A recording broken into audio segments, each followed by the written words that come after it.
Hola compañeros, antes de comenzar este capítulo, que creo que muchos estaban esperando con ansias, me gustaría hablar un poco sobre las formas alternativas de estos tres personajes.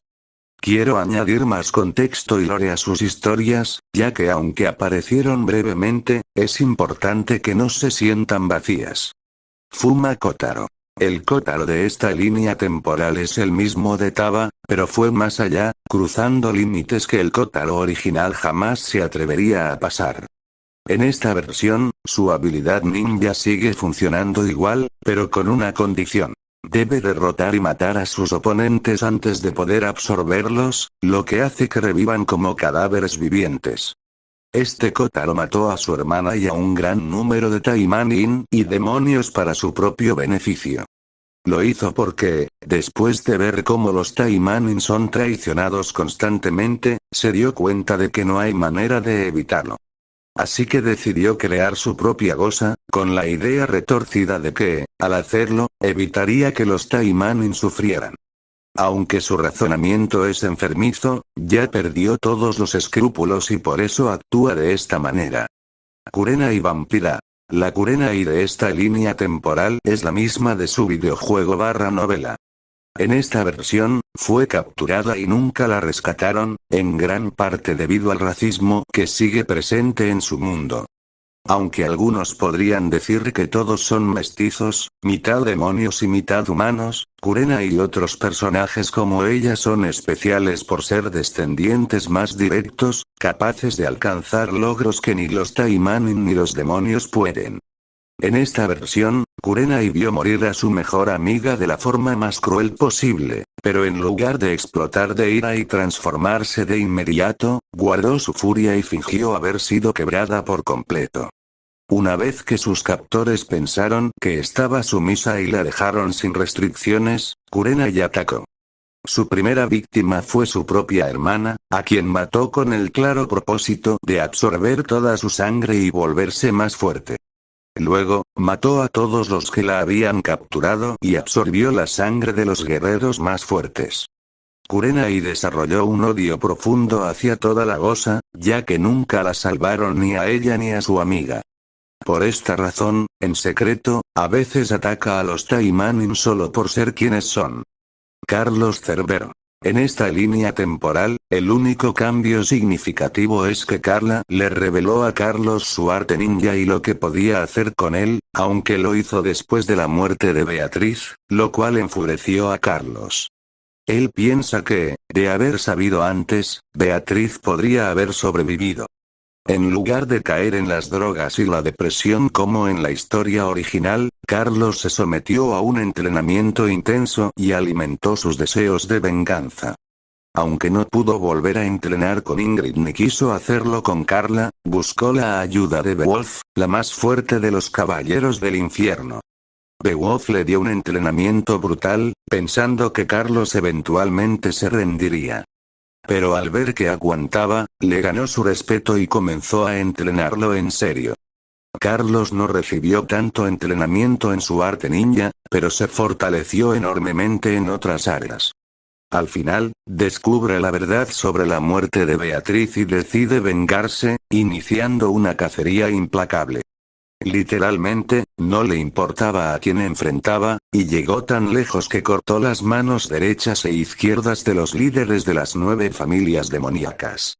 Esto hizo que muchos quisieran cazarlo, pero en lugar de enviar a Ingrid o Carla, decidieron no arriesgarse. Sabían que si Carlos ya había pasado el punto de no retorno, podría eliminar a 2 caballeras del infierno y desestabilizar aún más el mundo oscuro. Por lo que enviaron a Tuetates en su lugar. De eso enviaron a Tuetates el rey de los no muertos para ir directamente contra él. Realmente si hay algo que tienes que entender de este es que tampoco está pendejo, él no es una zuza que solo va a esperar a que lleguen contra él.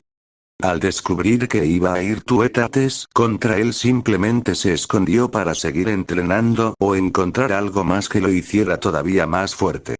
Sí, esa es la otra razón por la cual él no acabó con el protagonista de inmediato, porque realmente quería aprender a manejar aún mejor su arte ninja. Datos curiosos. 1. Esta versión de Carlos es mucho más fuerte que el protagonista. Aunque no recibió entrenamiento en su arte ninja, mientras peleaba contra el protagonista, fue aprendiendo más sobre su propio poder. Esto lo llevó a confiarse y perder. 2. Su lanza no es común. Está hecha de materiales del mundo oscuro, por lo que es mágica y tiene pequeñas maldiciones ocultas. Por ejemplo, puede estirarse como el bastón de San Wukong y, en la parte de la hoja, puede reforzarla con magia de fuego para crear enormes olas de calor. 3.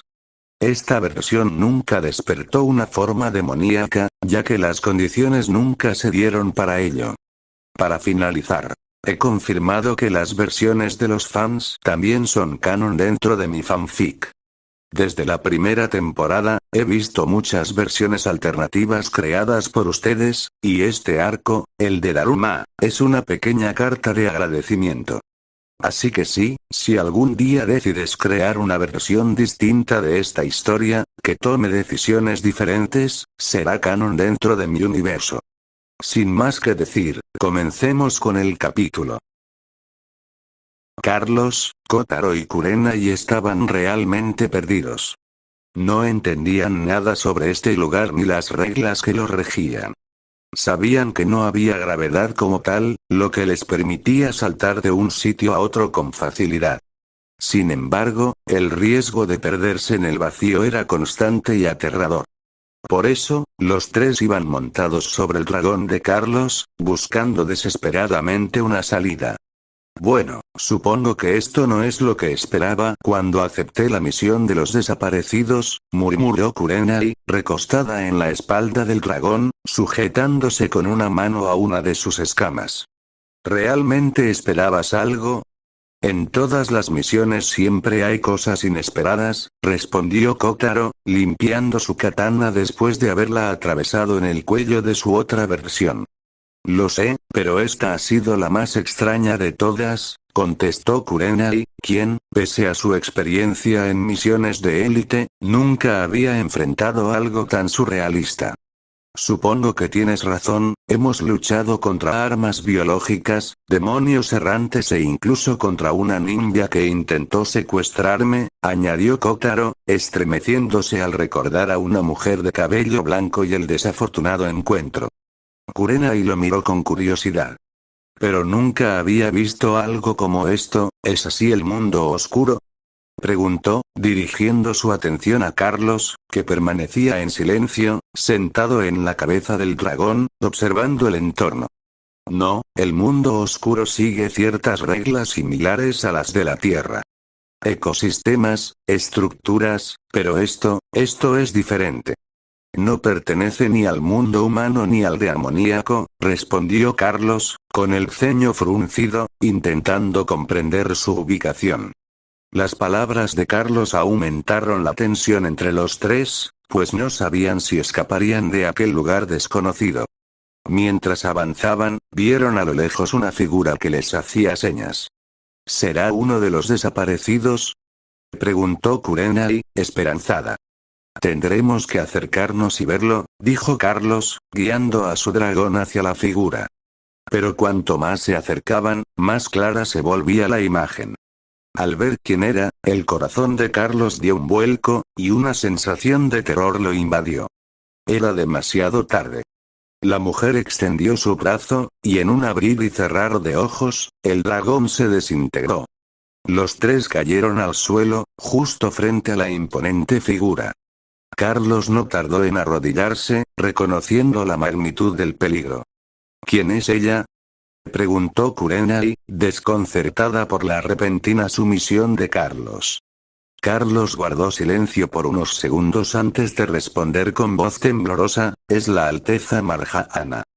Kotaro y Kurenai miraron entonces a la mujer de piel azul, vestida elegantemente, con dos enormes prótesis en forma de coletas y un bastón en la mano. Ambos se arrodillaron de inmediato al comprender quién era. Habían oído historias de las caballeras del infierno y de cómo una sola de ellas podía aniquilar a 10 Taimanin de élite. Sabían que la única en la historia que podría rivalizar con una caballera del infierno era Asagio, algún otro Taimanin legendario. Pero también sabían la verdad. Las caballeras del infierno no eran nada comparado con los líderes de las 9 familias demoníacas, y ahora estaban frente a una de ellas. No es necesario que hagan esto, dijo Marjana con suavidad. Al escuchar su voz, los 3 se levantaron lentamente. A pesar de su calma, era difícil discernir si la mujer estaba molesta o no. A su lado, había otra mujer similar a ella, pero de piel rosa. Bueno, parece que encontraron la entrada al vacío, comentó la mujer de piel rosa, mirando el lugar con curiosidad. Tengo mis dudas, ¿qué es exactamente este sitio? Preguntó Kotaro, intrigado por la naturaleza de este extraño lugar. Marjana suspiró antes de responder, el vacío es un lugar donde se acumulan los restos de dimensiones que fueron destruidas por una u otra razón. Es, en cierto modo, un cementerio donde yacen los fragmentos de mundos que no pertenecen al nuestro. Kurenai frunció el ceño. Eso explica por qué nos encontramos con versiones alternativas de nosotros mismos. Preguntó, recordando incómodamente su enfrentamiento con su otro yo. Sí, siempre que alguien atraviesa la puerta, termina enfrentándose a una versión alternativa de sí mismo.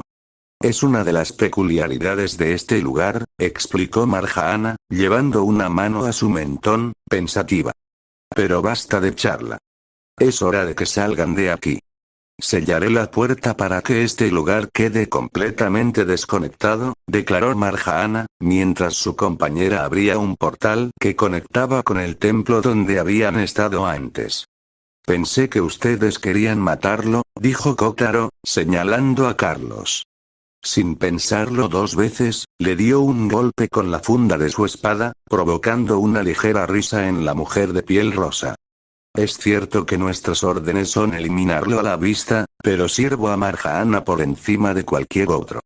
Si ella decide que debe vivir, yo solo obedezco, explicó la mujer, señalando el portal con un gesto de despedida. Kurenai fue la primera en cruzar, seguida por Kotaro. Carlos, antes de dar el paso, miró una última vez a Marjana. Antes de irme, tengo una pregunta, dijo, su voz cargada de dudas. Pero sabía que tenía que preguntarle sí o sí, aunque sea quitarse esa duda por completo de la mente. Marjana lo observó con interés. También la otra mujer simplemente alzó la ceja, aunque por alguna razón llevó su mano a su cintura, donde estaba su propia espada, esperando que no fuera nada. Lo que dijo mi otro yo, sobre Beatriz, sobre mi prometida, ¿fue todo un plan de alguien más? Preguntó Carlos, luchando por comprender. Era una duda que le había carcomido desde que miró a su otro yo y todo lo que le había dicho. La muerte de Beatriz no fue un accidente, todo había sido planeado. Marjana se quedó en silencio por un momento. Cada línea temporal es diferente, tal vez sea verdad, pero eso no significa que lo sea en la tuya. Le recomendaría seriamente no pensar en estas cosas, respondió Marjana. Realmente en su mirada no había dobles intenciones, por lo que se podía confiar en ella. Carlos, aún con dudas, cruzó el portal. Las 2 mujeres se quedaron observando el vacío. Para los demás parecía inquietante, pero para ellos 2 era algo con lo que tenían que lidiar y que le recordaba en gran parte a su pasado. Su majestad, no lo entiendo, ¿por qué no le quitó la espada? Preguntó la guardaespaldas de Marjana, confundida. Ambas sabían bastante bien lo que significaba esa espada. Aunque la habían buscado por mucho tiempo, cuando por fin la tenían enfrente. Su majestad simplemente había decidido no tomarla. Marjana sonrió levemente. Confío en que hará buen uso de ella, respondió mientras comenzaba a cerrar el lugar, desconectándolo del mundo. Realmente yo tampoco estaba a favor de nada de la esclavitud, dijo la mujer, mientras simplemente alzaba los brazos y un extraño poder salía de sus manos lentamente. Pequeños cortes comenzaron a verse en el ambiente y el lugar donde ellas estaban lentamente comenzó a despegarse del resto del lugar. Después de su cometido ellas dos simplemente se fueron sabiendo que su trabajo estaba hecho. En otro lugar, Carlos, Kurena y Kotaro habían regresado, apareciendo de nuevo en el mundo que conocían.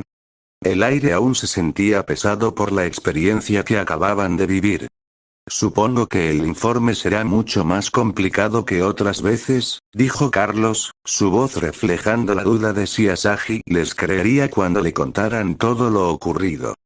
¿Cómo explicar que los desaparecidos habían sido asesinados por versiones malvadas de ellos mismos? ¿O que habían encontrado una puerta a un cementerio dimensional, un lugar que desafiaba toda lógica? Peor aún, ¿cómo podrían hablar de las versiones alternas de sí mismos que habían descubierto? Era una realidad tan extraña que dudaba que alguien lo tomara en serio. Tendremos que ir a la parte del búnker de nuevo para confirmar si ese lugar realmente desapareció, agregó Carlos, aunque en el fondo sabía que Marjana había cumplido su promesa. No obstante, debían asegurarse con sus propios ojos. Los tres descendieron por las escaleras con pasos cautelosos, hasta llegar nuevamente a la entrada del búnker. Aunque sentían un nudo de ansiedad en el estómago, no les quedaba otra opción que enfrentarlo. Respiraron hondo, giraron la manija de la puerta y la abrieron. Lo que encontraron fue completamente diferente. El búnker, que antes albergaba un aura oscura y ominosa, ahora parecía un espacio vacío, como si hubiese sido abandonado durante años. Solo algunos objetos viejos y desordenados se esparcían por el lugar, pero nada que indicara su reciente actividad. Supongo que después de esto, un grupo de recolección vendrá y se llevará todo, comentó Fuma con tono pragmático. Sabía que lo más probable era que el lugar quedara sellado y el gobierno tomara control de todo lo que hubiera dentro. Mientras hablaba, sus ojos se fijaron en unos papeles que sobresalían de una mesa cercana. Sin decir una palabra, se acercó, los miró con interés y, sin que Carlos ni Kurenai se dieran cuenta, los escondió discretamente entre sus pertenencias. Con el silencio de una tarea concluida, los tres salieron del búnker y comenzaron a subir las escaleras que los llevaban de vuelta a la superficie. Es de día, observó Kurenai, señalando una ventana por donde se filtraban los primeros rayos del sol. Habían pasado toda la noche buscando una salida, sumidos en una oscuridad tanto literal como emocional. El trío abandonó el búnker y, al salir, se dieron cuenta de que seguían en la zona del templo en ruinas. Las antiguas piedras del lugar parecían haber sido testigos de historias mucho más antiguas que la suya. Caminando en silencio, llegaron a la parte renovada del templo. La energía era diferente aquí, más tranquila, aunque no menos misteriosa. Hace mucho que no venía al templo de los Dharma, murmuró Kurenai, mientras los recuerdos de su infancia emergían.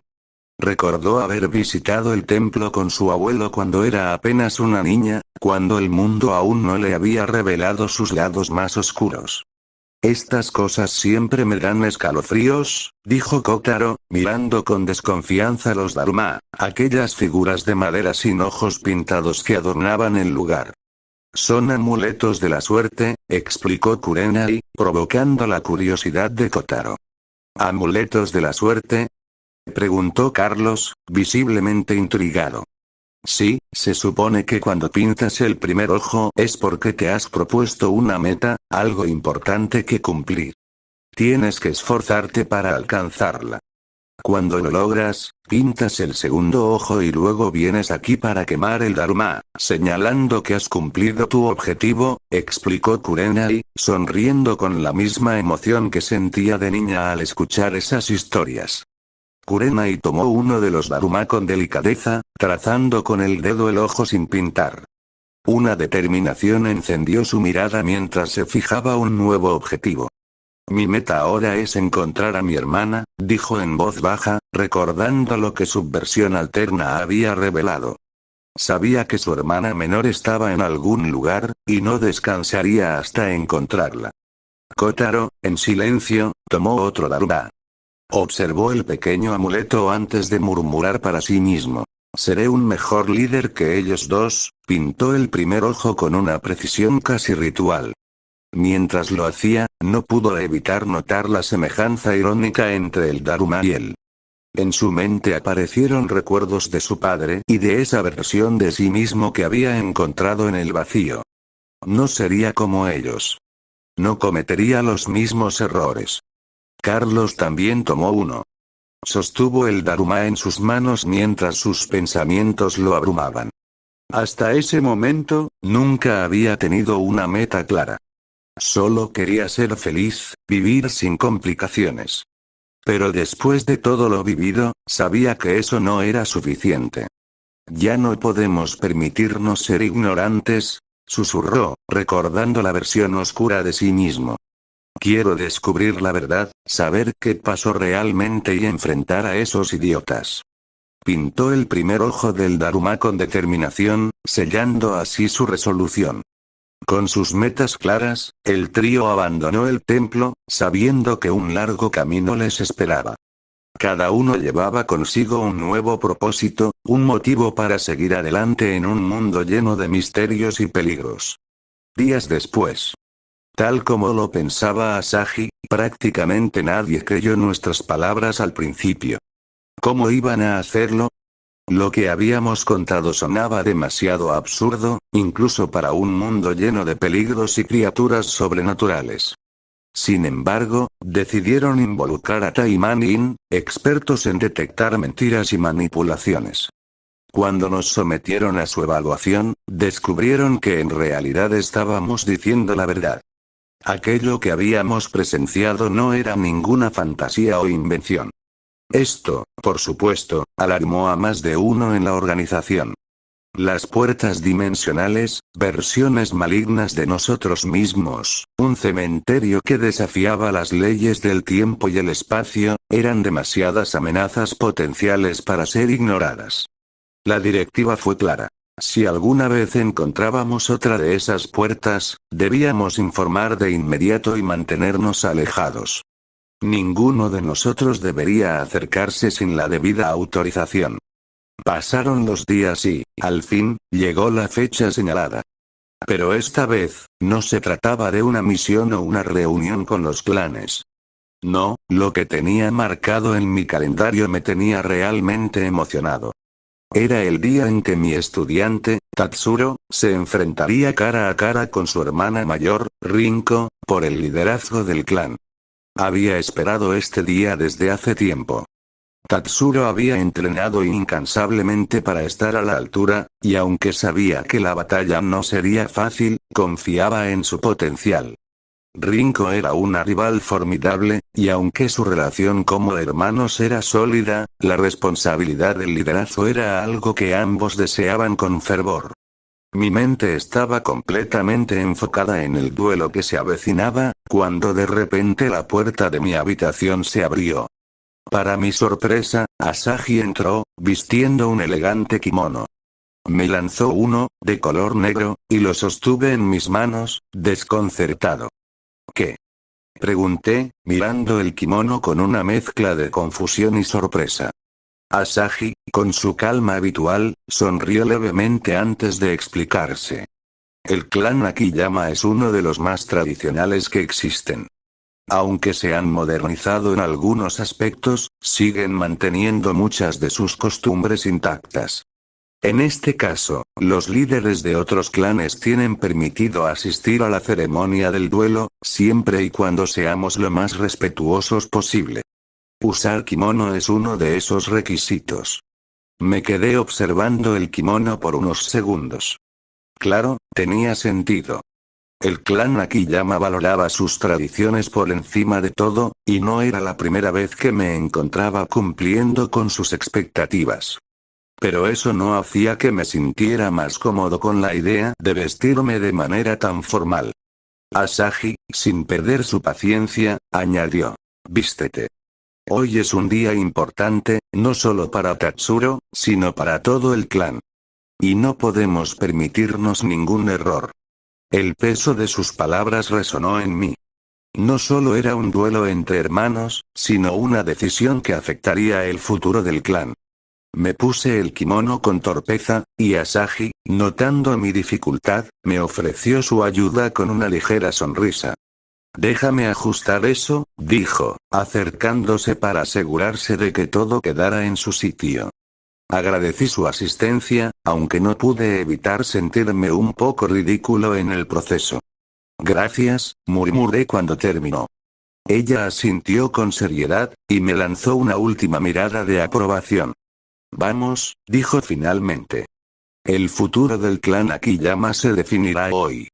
Y nosotros estaremos ahí para presenciarlo. Cuando llegamos, no éramos los únicos presentes. Había una multitud de líderes de clan provenientes de diferentes rincones de Gosa, todos reunidos por un solo motivo: presenciar el enfrentamiento. Aunque la lucha era entre Tatsuro y Rinko, el duelo despertaba un interés más allá del simple conflicto familiar. Sabía perfectamente que muchos estaban ahí, no solo por respeto a la ceremonia, sino porque querían ver con sus propios ojos cómo se desarrollaría la batalla. Rinko no era cualquier oponente. Desde temprana edad, había sido considerada un prodigio con la espada. Su estilo, heredado del clan, estaba tan perfeccionado que varios maestros lo llamaban impecable. Había tenido la oportunidad, y el infortunio, de presenciar uno de sus entrenamientos.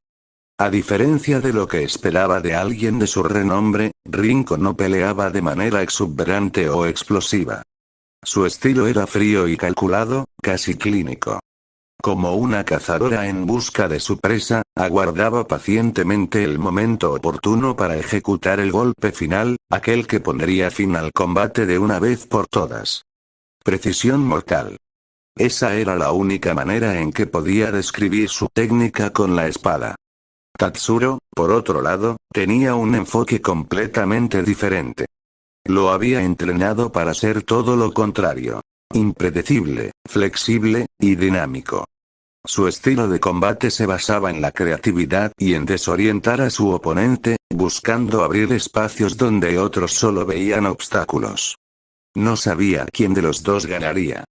Ambos eran guerreros excepcionales en sus respectivos estilos. Pero algo me decía que esta batalla no sería del agrado de muchos. La perfección contra lo impredecible. La tensión en el aire era palpable, y la incertidumbre de lo que estaba por venir solo aumentaba la expectativa. De repente, una voz conocida me sacó de mis pensamientos. Vaya, ustedes también están aquí. Giré la cabeza y vi a Murasaki, acercándose con su usual confianza. Llevaba un elegante kimono blanco que resaltaba en el ambiente cargado de nerviosismo. No podía perderme la pelea de mi estudiante por nada en el mundo, ¿sabes? Le respondí con una sonrisa, aunque mi mirada se desvió hacia Asahi. Para mi sorpresa, tanto Murasaki como Asahi se sonrojaron, lo que me hizo levantar una ceja con curiosidad. Definitivamente había algo que no sabía, y aunque mi instinto me empujaba a intervenir, decidí mantenerme al margen. No era el momento de indagar en asuntos personales. Los sirvientes del clan Akiyama nos guiaron amablemente hacia el interior, ofreciéndonos comida y bebida antes del inicio del duelo. La atmósfera se volvía más solemne a cada paso que dábamos. El patio donde tendría lugar el enfrentamiento estaba cuidadosamente adornado con farolillos y estandartes del clan. Todo parecía dispuesto para una ceremonia digna de los mayores líderes. Mientras tomaba un sorbo de té, no pude evitar pensar en lo que estaba por venir. Este no era solo un combate por el liderazgo del clan, sino una prueba del futuro de Tatsuro. El resultado de esta batalla definiría su destino, y aunque confiaba en él, sabía que enfrentarse a Rinko no sería un simple ejercicio de técnica. Observé a los demás líderes de clan que conversaban en susurros, todos atentos a cada movimiento, como si esperaran que algo inesperado sucediera. Y, en mi corazón, una pequeña inquietud se hacía más fuerte. Algo en el ambiente no me daba buena espina, pero decidí, por ahora, mantener esos pensamientos a raya. La batalla entre los dos hermanos se avecinaba, y todos estábamos listos para presenciarla. Carlos entró en la zona VIP acompañado por dos de las líderes de clan más poderosas de Gosa, Murasaki y Asahi. Al pasar por la entrada, notó las miradas de envidia de varios hombres que no podían evitar fijarse en las imponentes figuras que lo acompañaban. Sin embargo, a Carlos no le importaba. No estaba allí para presumir. Su mente estaba en otros asuntos. Sin más, se sentó en una de las mesas junto a Murasaki y Asahi, ignorando los susurros a su alrededor. Una vez acomodados, los sirvientes les ofrecieron bebidas y algo de comer. Carlos tomó un sorbo de su vaso y, tras un breve silencio, inició la conversación. Mis últimos días han sido interesantes, por decirlo menos, dijo, recordando los eventos recientes. Me encontré cara a cara con una versión malvada de mí mismo en una de las mazmorras. Fue una experiencia surrealista. Jamás pensé que tendría que enfrentarme a mí mismo en esa forma, y no me refiero solo a la lucha física. Fue como pelear contra todos mis peores impulsos y dudas. Murasaki asintió, mostrando un ligero interés. Ella también había tenido sus propios desafíos recientemente. Suena como un encuentro complicado, respondió, antes de añadir con una sonrisa cansada, yo he tenido que lidiar con otro tipo de problema. He estado en varias misiones de limpieza. Las manadas de orcos han aumentado en los últimos tiempos, y hemos tenido que exterminar a más de lo usual. Parece que algo los está agitando, aunque no hemos descubierto exactamente qué es. Carlos frunció el ceño. ¿Más orcos? Es extraño. No suelen ser tan problemáticos a menos que alguien los esté controlando desde las sombras. Exactamente, dijo Murasaki, y no me sorprendería si es alguna facción que aún no hemos identificado. La conversación continuó durante unos minutos, hablando de los detalles de las misiones y compartiendo sus experiencias.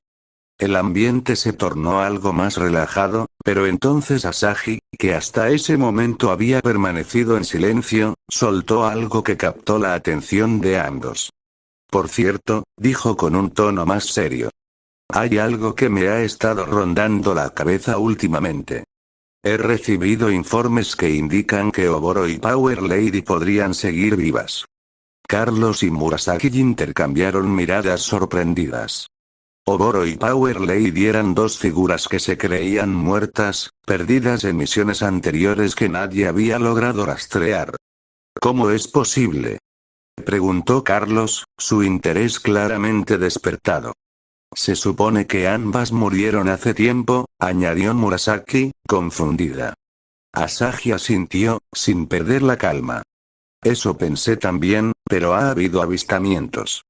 Personas que afirman haber visto a dos mujeres que coinciden con sus descripciones.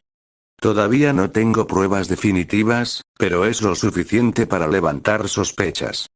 Quería Imbe, los dos participantes están listos para el combate. Asahi fue interrumpida en el último segundo.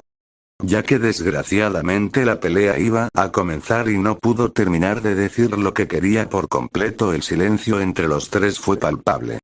La información que Asahi había compartido era inquietante, y si resultaba ser cierta, podría tener serias implicaciones. Sin embargo, cualquier discusión sobre el tema tendría que esperar. Los tambores anunciaron que la pelea estaba por comenzar, y las conversaciones en la sala se apagaron lentamente mientras todos dirigían su atención al combate que estaba a punto de suceder. Miré el estadio de pelea, realmente era enorme. No solo estaban los líderes de clan alrededor, estaban muchas personas tanto del lado civil como del lado ninja.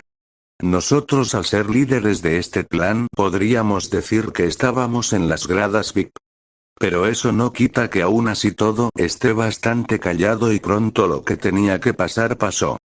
Una anciana simplemente subió al estadio y con un micrófono en mano comenzó a hablar.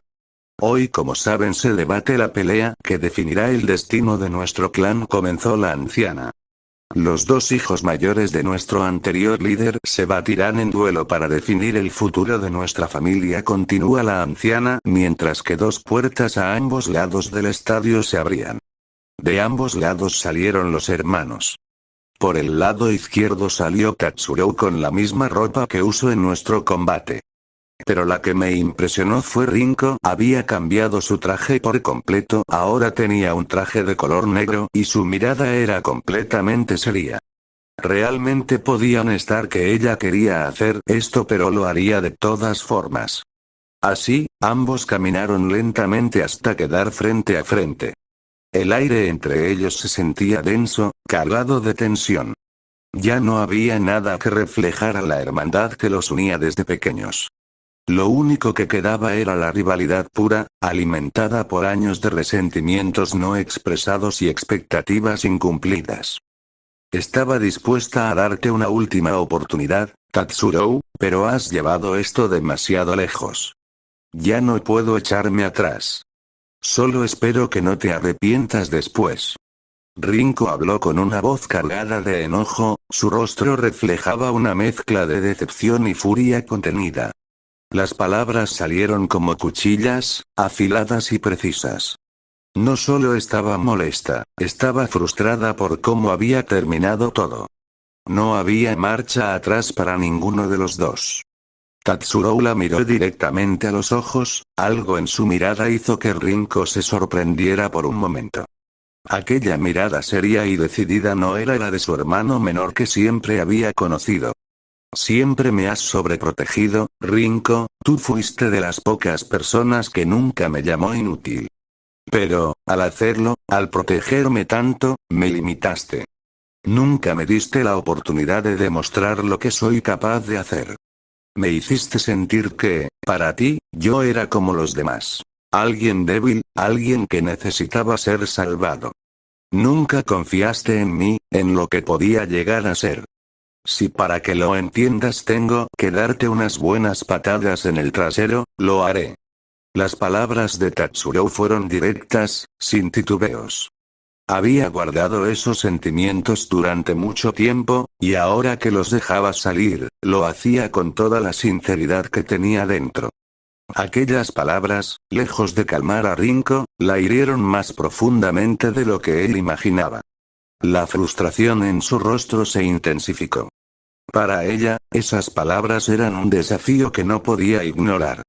Ambos tomaron sus posiciones, sus espadas listas, y el silencio en el campo se volvió aún más opresivo. Cada uno adoptó su postura de combate, con una concentración absoluta. La perfección fría y calculada de Rinko contrastaba con la actitud impredecible y creativa de Tatsurou. Era como si el mundo entero contuviera la respiración, esperando a que uno de los dos diera el primer paso. El enfrentamiento que todos esperaban estaba a punto de comenzar. Pero, más allá de la batalla por el liderazgo del clan, lo que se jugaba en ese momento era algo mucho más profundo. La comprensión entre dos hermanos que habían tomado caminos distintos. La tarde se tiñó de un rojo intenso sobre el campo de batalla. Entre nubes de polvo y el eco distante de tambores de guerra, Rinko y Tatsurou se miraron fijamente, cada uno con su determinación grabada en la mirada. En un instante casi imperceptible, ambos desenfundaron sus espadas. Comiencen, gritó la anciana mientras se alejaban. La hoja de Rinko brilló con precisión letal y, como era de esperarse, su maestría en el combate cuerpo a cuerpo la colocó por delante en esta primera fase. Con cada corte y estocada, demostraba por qué era considerada superior. Para sorpresa de absolutamente nadie, ella estaba dominando por completo a Tatsuru en esto. Ella atacaba desde múltiples ángulos al chico, pero este simplemente solo se podía defender utilizando su espada, e incluso utilizando la funda de su espada para intentar tomarla por sorpresa, cosa que solo sirvió para bloquear un ataque. Esto será una masacre, escuché a alguien decir mientras miraba lo que estaba pasando en la batalla. Bueno, no tenía mucha oportunidad de todas formas, dijo otro mientras simplemente miraba la pelea. Me quedé callado porque sabía que esto apenas estaba comenzando. Sin embargo, el combate pronto tomó un giro inesperado. Rinko, confiada en sus años de experiencia y dominio del Void Art, invocó su técnica de teletransporte. En un parpadeo, se desvaneció para reaparecer en posiciones distintas, atacando a Tatsurou desde ángulos impredecibles. Cada aparición era una estocada sorpresiva, un relámpago de acero que parecía imposible de anticipar. Para sorpresa de todos, de un momento a otro Tatsurou había saltado, pero lo había hecho a una velocidad tan alta que incluso Rinko se sorprendió.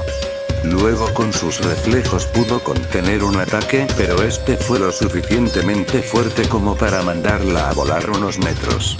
Ella miró fijamente a su pequeño hermano, el cual simplemente le miraba con su espada levantada, y luego volvió contra ella a una enorme velocidad. Ella rápidamente abrió un portal teletransportándose. Pero en menos de lo que esperaba, él ya había visto dónde estaba su portal y fue contra ella una vez más. Tatsurou, lejos de amedrentarse, reveló las innovaciones que había perfeccionado. Con un destello de energía, convocó unas esferas de viento que comenzaron a danzar a su alrededor. Al ver lo que estaba pasando, ella cambió de estrategia y rápidamente arrojó varias ráfagas de corte que fueron contra él, pero lo que ella no esperaba es que él contraatacara con sus propias ráfagas de viento.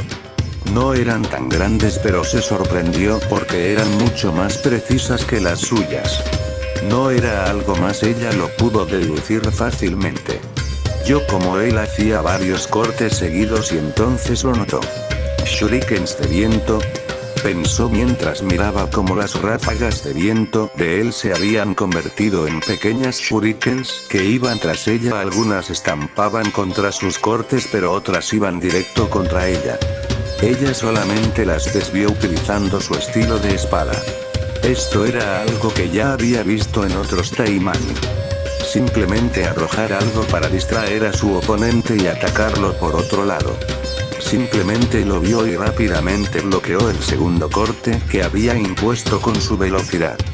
Pero lo que verdaderamente no esperó ni nadie es que con una mano sujetará su katana, pero con la otra le dio un fuerte puñetazo en toda la cara. Ella retrocedió mientras vio su nariz sangrar. No solo ella, todos en el estadio estaban sorprendidos de haber visto cómo lo que pensaban que sería una batalla donde masacrarían a un joven, ahora se estaba tornando en una batalla mucho más seria. La pelea se niveló en intensidad. Por momentos, la destreza de Rinko y la inventiva de Tatsurou se equilibraron en un baile letal. Cada salto, cada giro, cada golpe era respondido con otra técnica inesperada. ¿Qué demonios es lo que le has estado enseñando a ese chico?, preguntó Murasaki mientras no se podía creer que un joven que todos llamaban el último muerto ahora estaba resultando ser uno de los más fuertes. Para ser honesto, él solo está improvisando la mayoría de sus técnicas, ni siquiera se las enseñé yo, él las fue aprendiendo poco a poco y creando nuevas. Tanto Murasaki como Asahi ahora pensaban seriamente en darle un cargo más alto para que se encargara de un grupo más grande de alumnos. La tensión crecía en el ambiente, y la fatiga comenzaba a notarse en los movimientos de ambos luchadores. Rinko, en un gesto de frustración y cansancio, decidió canalizar aún más fuerza en sus ataques, confiando en su tradicional y poderosa destreza con la katana. No solo Tatsuru lo notó, todos comenzaron a notar como Rinko estaba mucho más seria y realmente ahora verdaderamente estaba lista para dar todo de sí. Al ver el cambio en la actitud de su oponente, Tatsurou no se quedó atrás. Con la mirada encendida por la determinación, activó su armadura de viento, una barrera efímera que, aunque costosa de mantener, le ofrecía una protección momentánea ante los ataques sorpresivos de Rinko. La armadura rugía con la fuerza de una tormenta, aunque su duración era breve, bastaba para equilibrar la balanza. Ella usó su teletransporte por todos lados, se teletransportaba de arriba, de abajo, de los lados, detrás, por delante, por todos lados intentaba atacarlo. Siendo una máquina imposible de detener. Ya ni siquiera él podía bloquearla con su espada. Y sabía que solo aguantaría con la armadura de viento unos cuantos segundos más. La batalla alcanzó un clímax cuando, sintiendo que la superioridad de Rinko aún se imponía, Tatsurou tomó una decisión drástica. Con voz firme, reunió toda su energía y, imitando la técnica legendaria del Rasengan, concentró en sus manos un torbellino de viento. La esfera giratoria de energía se formó ante él, brillando con intensidad mientras amenazaba con liberar una fuerza incontenible. Rinko reaccionó de inmediato, bloqueando el ataque con la punta afilada de su katana. El choque generó una explosión de chispas y un estruendo ensordecedor, rompiendo la esfera en 1000 pedazos. Ambos salieron disparados hasta el otro lado del estadio. Pero aún de pie. Bueno, supongo que ese es el final. Lo que creo que era su mejor técnica ha sido completamente neutralizada, dijo otro tipo. Mira la espada, le dio una pista al tipo para que mirara la espada de Rinko. Cuando lo miraron se dieron cuenta de la verdad, la fuerza del ataque le había roto casi una cuarta parte de su espada. Ahora ella estaba mucho más cansada pero estaba firme. No hay algo mal. Mira su mano y su mejilla, dijo Asahi ya un poco más preocupada. Cuando miré abrí mucho los ojos al darme cuenta de lo que estaba pasando. Parte de la mejilla de Ringo y su brazo derecho estaban completamente recubiertos de escamas. Está sufriendo una demonificación, ha estado usando constantemente su teletransporte y aunque es un terreno pequeño el uso excesivo la está demonificando, dijo Murasaki preocupada de lo que estaba pasando, pero sabíamos que esto solamente estaba a punto de terminar. Pero ese no fue el final. Aunque la técnica fue parcialmente contenida, la contienda estaba lejos de decidirse. El combate se volvió caótico. Ambos guerreros se miraban, respiraciones agitadas, sabiendo que el límite estaba por alcanzarse. Rinko comenzó a evidenciar los primeros síntomas de su transformación Iner, una energía oscura y poderosa que amenazaba con desbordarse, mientras que en Tatsuro se gestaba algo distinto. Aún no voy a caer, se dijo a sí mismo, mientras que aún estaba malherido por toda la pelea. Solo eres un inútil hasta que tú mismo creas que eres un inútil, se repitió esas palabras como un mantra diario y hasta el día de hoy le habían funcionado y no iba a cambiar ahora. Negándose a ceder, y con un grito que resonó como un trueno, Tatsuro canalizó toda su voluntad. En ese instante, su despertar, todos se quedaron asombrados por esto al ver que en realidad Tatsuro ahora había despertado. Una tremenda ráfaga de viento surgió de sus entrañas, creciendo rápidamente hasta formar un pequeño tornado. Con furia contenida, el torbellino arrastró a Rinko sin piedad, llevándola de bruces contra la dura tierra. Ella quedó inconsciente después de ese golpe. Todos los presentes simplemente estaban incrédulos a lo que había pasado. Simplemente nadie se podía creer lo que estaba pasando justo enfrente de sus ojos. Tatsuro había ganado. Poco a poco una gran cantidad de aplausos se escuchó a favor del chico mientras otros simplemente daban pequeñas referencias por tan buen combate. Rápidamente unos cuantos médicos fueron a revisar a cada uno de los oponentes. Pronto despertaron a Rinko. La habían curado, pero al ver su espada rota y al ver a su hermano que estaba siendo atendido se dio cuenta de que había perdido. Bien, ahora el nuevo jefe del clan Akiyama será Tatsuro, dijo la anciana, la cual ahora solo tenía una pequeña sonrisa mientras miraba esto, aunque también parecía que le desagradaba un poco. Ahora, como nuestras costumbres lo dicen, el derrotado tiene que dejar el clan y dejar goza, dijo la anciana. Esto era que Rinko le tenía miedo el echar a su hermano, pero ahora por haberse confiado ella ahora sería la expulsada. Esperen, Tatsuro detuvo todo, a lo que todos miraron confundidos. Todos se quedaron callados mientras miraban al nuevo líder. ¿Qué pasa, nuevo líder?, preguntó la anciana. Yo, realmente veo como un desperdicio que Rinko sea expulsados del clan. Me gustaría hacer algo más con ella. El propio sabía que aunque ella era un prodigio, el clan era muy firme en estas cosas, por lo que ahora muchos lo estaban mirando con duda pensando que sería capaz de perdonar a su hermana. Deseo complementar a mi hermana con un líder de clan para fortalecer lazos con otro clan. Al escuchar esto todo el clan lo pensó un poco, tanto la parte civil como la parte ninja sabían que era muy arriesgado que simplemente desecharan a Rinko así, por lo que comenzaron a pensarlo. Después de todo él era el líder y podía hacerlo de todas formas.